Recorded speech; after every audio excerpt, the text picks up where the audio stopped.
Hi there, and welcome to my speed paint.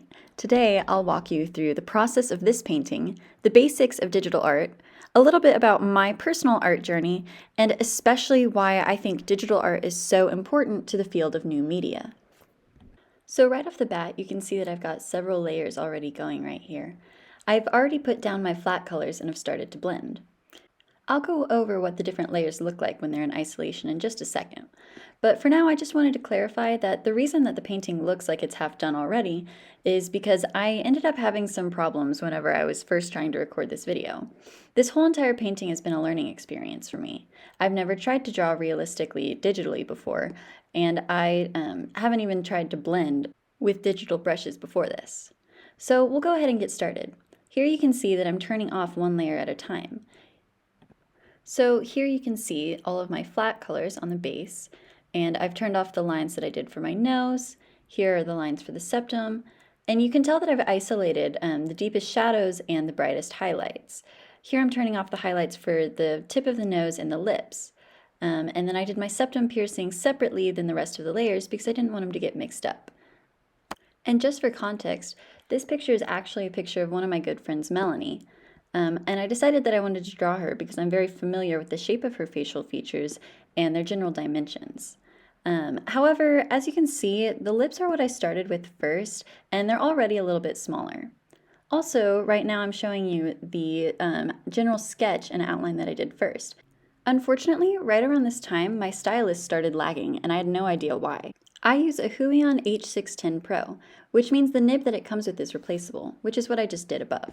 When I first started doing digital art, it was really anyone's guess which tablet would be best for me. I'm a completely self-taught artist, which means I had to figure out how to transition into digital art on my own.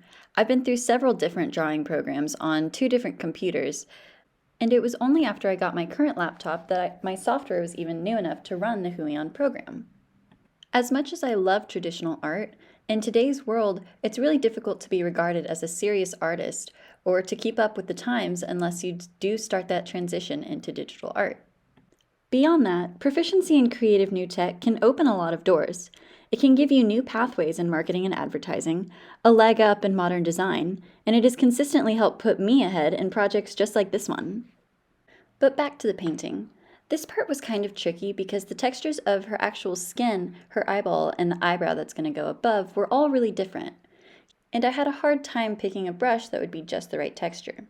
Also, when I started blending, the blending brushes that I was using started to pick up the darker colors and move them into the lighter colors, as you can see right here, which wasn't the effect that I was wanting. That's why when I was blending the skin on this side, I decided to block out the patches of color first as the skin transitioned from lighter to darker, and then blend afterward. The first go around, I started with a colorless flat brush, that way I could maintain plenty of texture. But unfortunately, that didn't really give me the look that I was wanting. Instead, it just dragged my colors back and forth instead of mixing them together. Also, I want to point out that the use of the eyedropper tool here is an extremely important one. Like I said, I'm self-taught, which means that I never took any official classes on color theory. If I were painting this in the real world, I would have had to mix paint several times over to get just the right color, and it probably wouldn't have matched the correct lighting. But in this instance, I can just put my eyedropper right on the picture and move the color directly onto my canvas, and then I proceed to blend. But I don't want it to look exactly like a photo. That's why I'm still trying to get some sort of interesting texture.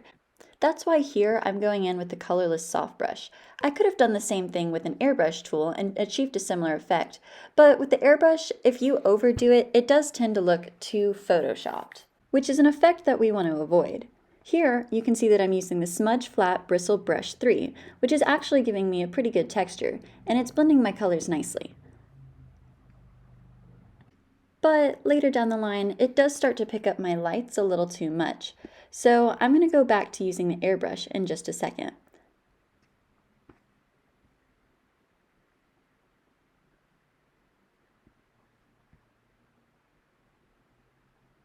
As you can see here, I've started up again with the airbrush, and it's giving everything a really nice smooth glow. In my experience from traditional art, this effect might be better achieved in the difference between, say, acrylic and oil paint, where oil paint tends to have a really softer transition, acrylic tends to have a more textured one. But with digital art, everything that you need is right there on the canvas. In fact, if I wanted to try out different brushes for different textures, all I'd have to do is go online and download them. Alrighty, so now I'm starting in with the hair. Here you can see me testing out those different brushes. Eventually, I settled on the fine line pen in a very, very small size.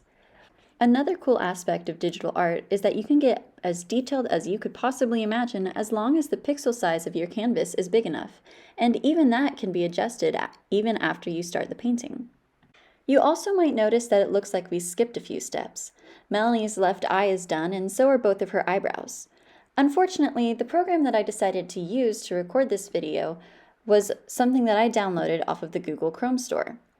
I didn't realize until after I already started the painting that I couldn't export videos that were 6 minutes or longer, which means while I was painting this, I had to take several breaks and chop it up, which meant that I ended up losing some videos that were just too long. But again, that's all part of the learning process. So for the process with Melanie's hair, the way I started was by outlining her bangs around her face and then blocking in the black around it. Later on, I'm going to crop it down to size. But first, I'm going to fill in all of these little details.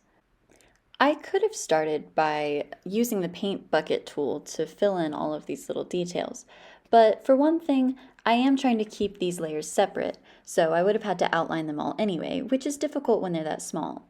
Additionally, a lot of the brushes on Autodesk, which is the program that I use, tend to be more organic looking.